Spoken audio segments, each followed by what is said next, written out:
और रूस और यूक्रेन के बीच जंग के 32 दिन पूरे हो चुके हैं, लेकिन ज़ेलेंस्की के लड़ाकों को रूसी सेना ने ना तो झुकाया है और ना ही उन्हें हरा पाया है।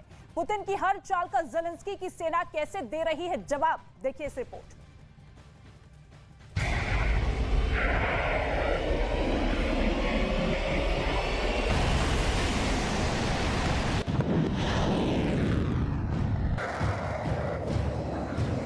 Час істини для кожного з нас, справжніх цінностей і великої мети. यूक्रेन के 4 शहर बने जंग के हीरो सिटी।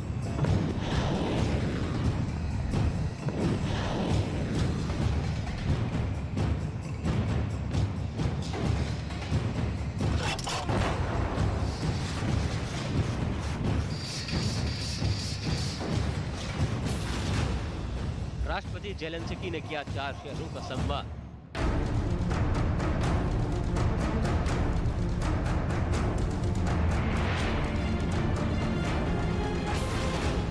रूसी सेना का काल, यूक्रेन के रखवाले।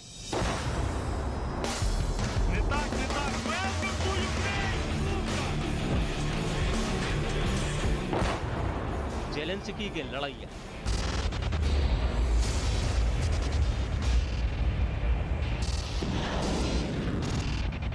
रूस और यूक्रेन के बीच जारी जंग को 1 महीना बीत चुका है, लेकिन इस जंग में रूसी फौज को जिस अंदाज में यूक्रेन की सेना और नागरिकों ने मुंहतोड़ जवाब दिया है, उसे देखकर दुनिया दंग है।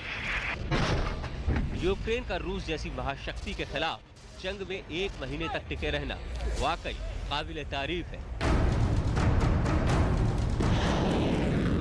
क्योंकि जंग में रूस के खिलाफ यूक्रेन की सेना और नागरिकों ने जिस हिम्मत और जज्बे की मिसाल पेश की है, उसे देखकर पूरी दुनिया हैरान है। आलम यह है कि यूक्रेन को डराने के लिए अब रूस उसके खिलाफ परमाणु हथियार इस्तेमाल करने की धमकी देने पर उतर आया है। ये बात खुद साबित कर रही है कि यूक्रेन पर जीत का परचम लहराने के लिए रूसी सेना और खासकर रूस के राष्ट्रपति व्लादिमीर पुतिन की बेकरारी और बेसब्री बढ़ती ही जा रही है। खबर के मुताबिक रूसी सेना को इस बात का फरमान दिया जा चुका है कि उसे किसी भी सूरत हाल में 9 मई तक ये जंग जीत लेनी है। 9 मई बेसिकली रशिया के लिए बहुत इम्पोर्टेंट डे इसलिए माना जाता है कि वो उसे एज अ विक्ट्री डे मानते हैं कि नाजीज़ के खिलाफ, जर्मनी के खिलाफ, हिटलर के खिलाफ उन्होंने अपने आप को आज़ाद किया, एक तरीके से वो जंग जीती थी। तो उसका काफ़ी महत्व है रशिया में और वो इमोशनली इस बात को बहुत ज़्यादा महत्व देते भी हैं। मुझे नहीं लगता कि ये लड़ाई 9 मई तक चलनी चाहिए, क्योंकि अगर रूस ने खुद ही डिक्लेयर कर दिया है कि फ़ेज़ 1 ओवर है, तो अब औपचारिकता रह गई है कि किस तरह क्लोज़ किया जाए।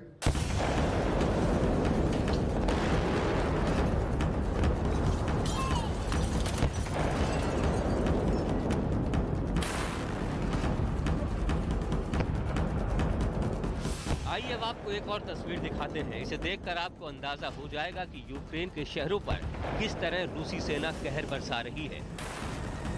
इस वीडियो को रूसी रक्षा मंत्रालय ने रिलीज किया है। इस तस्वीर में आप साफ देख सकते हैं कि कैसे रूसी सेना के एक हमले के दौरान यूक्रेन की राजधानी कीव के पास उसका सबसे बड़ा तेल का डिपो तबाह हो गया। रूसी रक्षा मंत्रालय का दावा है कि उसने 24 मार्च को कीव के बाहर कालिनोवाक इलाके में मौजूद इस तेल डिपो को तबाह कर दिया। रूसी सेना ने अपनी कलिब्र मिसाइल से इस तेल डिपो को निशाना बनाया। Вечером 24 марта высокоточными крылатыми ракетами морского базирования «Калибр» нанесен удар по базе горючего в населенном пункте Калиновка под Киевом. Уничтожена крупнейшая из оставшихся у вооруженных сил Украины топливных баз, с которой осуществлялось снабжение горючим воинских частей.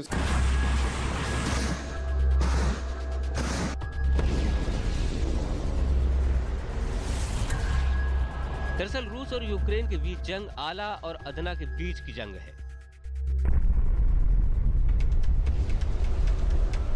एक तरफ खौफनाक हथियारों और परमाणु बमों से लैस दुनिया की दूसरी सबसे बड़ी ताकत रूस खड़ा है, तो दूसरी तरफ यूक्रेन है। जो किसी भी सूरत में रूस के सामने कहीं नहीं ठहरता। तराजू का पलड़ा हर लिहाज से रूस की तरफ ही झुका है, लेकिन फिर भी 1 महीना बीत जाने के बाद भी रूस यूक्रेन को ना तो झुका पाया और ना ही उसे हरा पाया।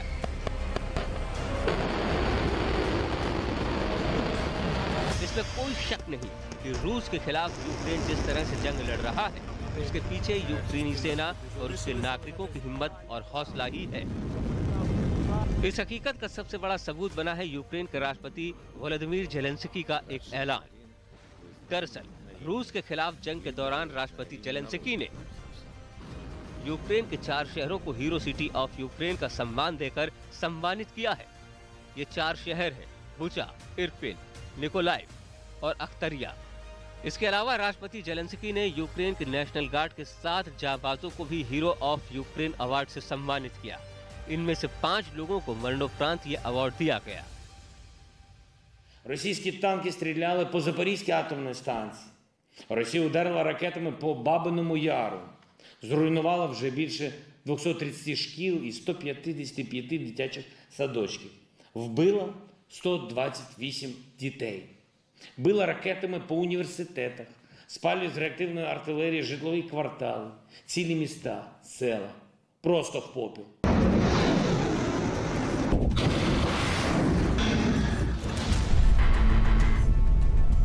रूसी फौज की दिन रात की बमबारी से लोगों के आशियाने एक पल में खाक हो रहे हैं और शहर के खूबसूरत और ऐतिहासिक इमारतें चुटकियों में मलबे में तब्दील होती जा रही हैं। लेकिन आसमान से बरसता रूसी फौज का बारूद रुकने का नाम नहीं ले रहा है। अगर नहीं तो यूक्रेन से आई इन तस्वीरों पर जरा एक नजर डाल लीजिए। आपको खुद ब खुद समझ में आ जाएगा कि पिछले चंद दिनों में रूसी सेना की बमबारी के बाद यूक्रेन के शहरों और लोगों का क्या हाल है। लोगों की चहल पहल से गुलजार रहने वाली कीव की सड़कों पर शहर की ही टूटी इमारतों का बिखरा मलबा, शहर छोड़कर अपनी जान बचाने के लिए भागते लोग और दहशत के सन्नाटे को तोड़ती मातम बनाते लोगों की सिसकियां ही सुनाई दे रही हैं। लेकिन बावजूद इसके यूक्रेनी सेना और यूक्रेन के नागरिक बड़ी ही बहादुरी का सबूत देते हुए रूस की फौज का सामना कर रहे हैं।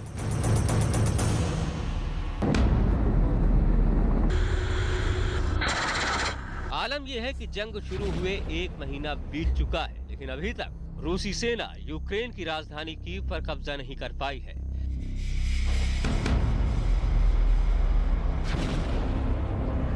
आज की तारीख में यूक्रेन की राजधानी कीव एक शहर कम और एक किला ज्यादा नजर आ रहा है। एक ऐसा किला जिसे ढहाने में अभी तक रूसी फौज नाकाम रही है। भले ही रूसी सेना ने कीव को 3 तरफ से घेरा हुआ है, लेकिन यूक्रेन की फौज ने भी शहर में अपनी मोर्चेबंदी के पूरे इंतजाम किए हुए हैं। शहर की सड़कों, चौराहों और गलियों में चारों तरफ बंकर और उनमें मुस्तैदी से कीव की हिफाजत में तैनात यूक्रेन के फौजी नजर आ रहे हैं।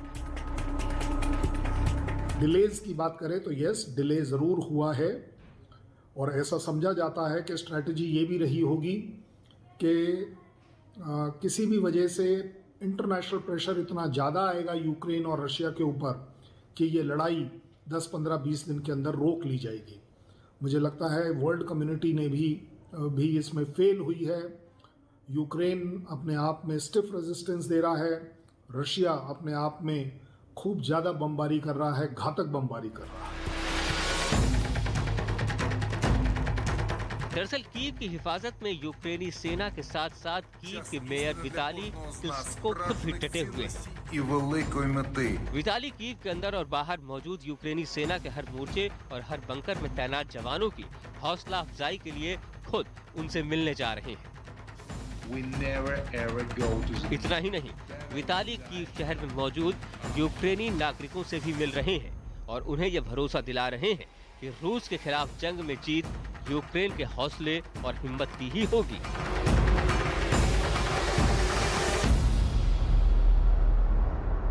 Дорогі кияни, місяць вже Україна протистоїть російському агресору. Вже місяць героїчно б'ються наші захисники. Ворог намагається знищити наші міста, вбиває мирних мешканців. Життя кожного українця перевернулось. хтось зі зброєю в руках захищає країну, хтось втратив домівку і покинув рідне місто чи рідну країну, а хтось, найтрагічніше, втратив своїх рідних.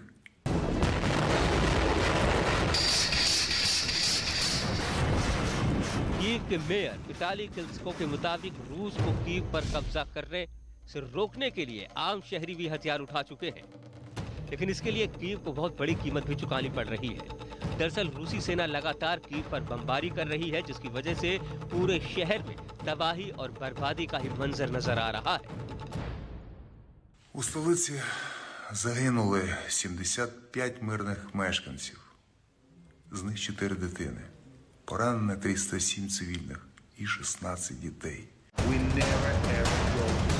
दरअसल कीव का मेयर बनने से पहले विताली क्लित्स्को पेशेवर मुक्केबाज रह चुके हैं। विताली 2014 से कीव के मेयर हैं। विताली के पिता सोवियत संघ की एयरफोर्स में मेजर जनरल थे। विताली की पत्नी नतालिया एक मॉडल है और उनके 3 बच्चे हैं। विताली साल 2006 से 2015 तक बॉक्सिंग के हैवीवेट चैंपियन रह चुके हैं। विताली ने अपने प्रोफेशनल बॉक्सिंग कैरियर में 47 बाउट्स लड़े। इनमें से उन्होंने 45 में जीत हासिल की और महज 2 बाउट्स ही हारे। विताली को बॉक्सिंग सर्किट में डॉक्टर आयरन फिस्ट यानी लोहे की मुट्ठी वाला डॉक्टर कहा जाता था। 2021 में विताली को international boxing hall of fame में शामिल किया जा चुका है। आज की तारीख में विताली क्लित्स्को एक बार फिर पूरी दुनिया के लिए एक मिसाल बन चुके हैं। एक ऐसी मिसाल जो कीव के बाशिंदों के अलावा पूरे यूक्रेन के नागरिकों को रूसी सेना के खिलाफ जंग लड़ने के लिए प्रेरित कर रहे हैं। यूक्रेन के रक्षा मंत्रालय ने यूक्रेन की उन महिला लड़ाकों की तस्वीर शेयर की है जो रूसी सेना के खिलाफ इस जंग में शामिल है। यूक्रेनी सेना ने इस तस्वीर को यूक्रेनी सेना की लड़कियों और खूबसूरती और शक्ति जैसे टाइटल दिए हैं। सिर्फ यही नहीं, यूक्रेनी सेना ने कीव के बाहरी इलाकों में लड़ रहे उन अमेरिकी लड़ाकों का वीडियो भी जारी किया है। यूक्रेन के रक्षा मंत्रालय के मुताबिक ये कीव क्षेत्र में युद्ध के मैदान में वो अमेरिकी स्वयंसेवक हैं जिन्होंने 1 महीने से रूस के कब्जे में रहे एक गांव को आजाद कराया है। यूक्रेन की सेना ने कुछ वीडियोस के द्वारा दिखाया है कि अमेरिकन वॉलंटियर्स लड़ाई को ज्वाइन कर चुके हैं। मैं वैसे बता दूं, काफ़ी और वॉलंटियर्स भी आए हैं। इवन इंडिया से भी कुछ लोगों ने वॉलंटियर करने की बात करी है, लेकिन अभी तक शायद वो जा नहीं पाए हैं। इस तरह के की इंफॉर्मेशन और प्रोपोगंडा वॉरफेयर लड़ाई में होना बड़ी जायज़ बात है और मुझे लगता है कि यूक्रेन वही कर रहा है। ये रूसी सेना पर ताबड़तोड़ गोलियां बरसाता यूक्रेन की सेना का एक टैंक है। यूक्रेन का दावा है कि इस टैंक को उसने रूसी सेना की एक टुकड़ी से छीना है। उसके अलावा यूक्रेन के रक्षा मंत्रालय ने एक और वीडियो भी जारी किया है। इस वीडियो में कीव से कुछ दूरी पर रूसी सेना के चलते हुए टैंक्स और वाहन देखे जा सकते हैं। अमेरिकी मैगजीन फोर्ब्स के मुताबिक इस जंग में रूस की तुलना में यूक्रेन के पास कम टैंक थे, लेकिन जंग के दौरान यूक्रेनी सेना ने रूस के कई टैंक पर कब्जा कर लिया, जिसकी वजह से उसके पास अब पहले के मुकाबले ज्यादा टैंक हो गए हैं। फोर्ब्स मैगजीन के मुताबिक यूक्रेन अब तक रूस के 117 टैंक पर कब्जा कर चुका है। इनमें से कई टैंकों का तेल खत्म हो चुका था या फिर रूसी सेना उन्हें छोड़कर भाग गई थी। यूक्रेन इनमें से कई टैंकों का इस्तेमाल रूसी सेना के खिलाफ कर रहा है। इस जंग में अब तक यूक्रेनी सेना अपने 74 टैंक गंवा चुकी है। इनमें से 37 टैंक पर रूसी सेना ने कब्जा किया है। रक्षा विशेषज्ञों का भी मानना है कि यूक्रेन के खिलाफ जंग में रूस को भारी नुकसान उठाना पड़ रहा है। इस जंग में अब तक रूसी सेना के 15 बड़े अफसर मारे जा चुके हैं। रूस और यूक्रेन के बीच जारी भीषण जंग में रूसी सेना यूक्रेन के अलग अलग शहरों पर तबाही का बारूद बरसा रही है, लेकिन बावजूद इसके यूक्रेन की सेना भी रूस के सामने डटी हुई है। इसमें कोई शक नहीं है कि रूसी सेना को जंग में भयानक नुकसान हुआ है। इसके अलावा यूक्रेन ने रूसी सेना के सैकड़ों सैनिकों को मार गिराया है और सैकड़ों को युद्धबंदी बना लिया है। रशिया को काफ़ी टाइम लग रहा है कि वो यूक्रेन के ऊपर कब्ज़ा नहीं कर पा रहा, कीव के ऊपर कब्ज़ा नहीं कर पा रहा, और इस पॉइंट ऑफ व्यू से ऐसा समझा जाना कि रशिया ओवर कॉन्फिडेंट रहा होगा, शायद गलत होगा, क्योंकि जब आप लड़ाई की स्ट्रैटेजी डिसाइड करते हैं तो उसमें अप्स एंड डाउन ज़रूर होते हैं। स्ट्रैटेजिक डिसीजन ज़रूर रहा होगा कि कुछ ऑब्जेक्टिव्स पहले लेने हैं, कुछ बाद में। कीव के ऊपर इमीडिएटली कब्जा करने की स्ट्रैटेजी मुझे नहीं लगता कि किसी भी एक समझदार फोर्स को करनी होगी। यूक्रेन पर मौजूदा हमले में रूस का असल मकसद था यूक्रेन की राजधानी कीव समेत दूसरे बड़े शहरों पर जल्द से जल्द कब्जा करना और इसके बाद ज़ेलेंस्की सरकार का इस्तीफा। लेकिन इस मकसद में रूस साफ तौर पर नाकाम रहा है।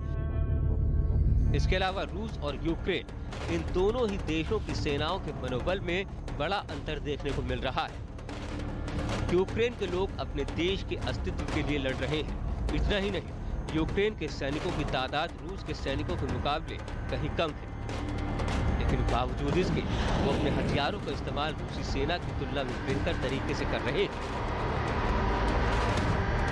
रक्षा विशेषज्ञों का मानना है कि रूस के खिलाफ यूक्रेनी सेना की हिट एंड रन रणनीति कारगर साबित हो रही है। उनका मानना है कि अब रूस सिर्फ एक ही सूरत हाल में ये जंग जीत सकता है, और वो है कि अगर यूक्रेन के हथियारों की आपूर्ति रोकी जाती है तो यूक्रेन ज्यादा समय तक रूस के सामने टिक नहीं पाएगा। लेकिन ऐसा होना मुमकिन नहीं दिख रहा है, क्योंकि अमेरिका समेत दुनिया के कई और देश यूक्रेन की सेना को लगातार हथियार